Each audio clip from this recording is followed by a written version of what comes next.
సిద్దిపేట పట్టణంలో శ్రీరామనవమి వేడుకలు అత్యంత వైభవంగా కన్నుల పండుగలా జరిగాయి. జిల్లాలోని పలు దేవాలయాల్లో సీతారాముల కళ్యాణ మహోత్సవాలను భక్తి శ్రద్ధలతో నిర్వహించారు. సిద్దిపేట పరిధిలోని పొన్నాల భూవి విలాస్ లో అలాగే సిద్దిపేట రాములవారి గుడి దగ్గర దోబి గల్లీలో ఇతర రామాలయాల్లో సీతారాముల కళ్యాణం అత్యంత వైభవంగా జరిగింది.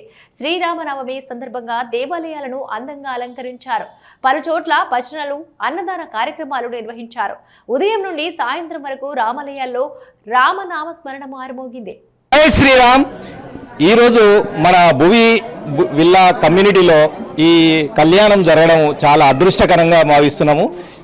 ఈ కమ్యూనిటీతోటే సాధ్యం అవుతుంది. ఇట్లాంటి కార్యక్రమాలు మన సిద్దిపేటలో చాలా జరుగుతుంటాయి, కానీ ఈ చిన్న కమ్యూనిటీలో 71 విల్లాలు ఉన్నాయి. 71 విల్లాల్లో ఇంత మంచి యూనిటీగా ఇట్లాంటి కళ్యాణం జరుపుకోవడం చాలా అదృష్టదాయకము.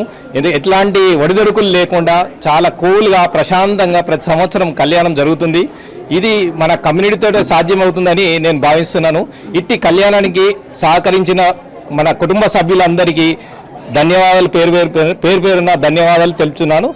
ఈరోజు సీతారామచంద్ర స్వామి కళ్యాణం సందర్భంగా మా సిద్దిపేటలోని అతి పురాతనమైన భద్రాచలం తర్వాత సిద్దిపేటలో 35వ వార్డులోని పారుపల్లి దోబిగలులో అతి పురాతనమైన దేవాలయంలో ఈరోజు అధిక సంఖ్యలో కళ్యాణానికి విచ్చేసిన అధిక సంఖ్యలో వచ్చిన భక్తులందరూ స్వామివారి కళ్యాణానికి విచ్చేసినందుకు చాలా ఆనందంగా ఉంది, చాలా తృప్తిగా అనిపిస్తుంది.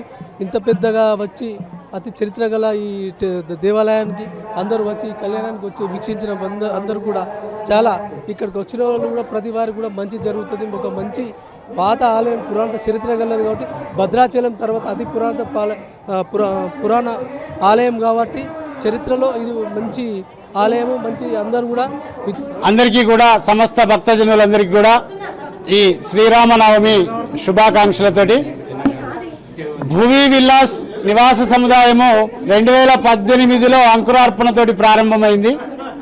2022వ సంవత్సరం నుంచి ఇందులో నివాసానికి ఒక్కొక్కరుగా చేరుతూ ఇప్పటికీ సుమారుగా 50 కుటుంబాల పైగా ఇక్కడ చేరుకోవడం జరిగింది.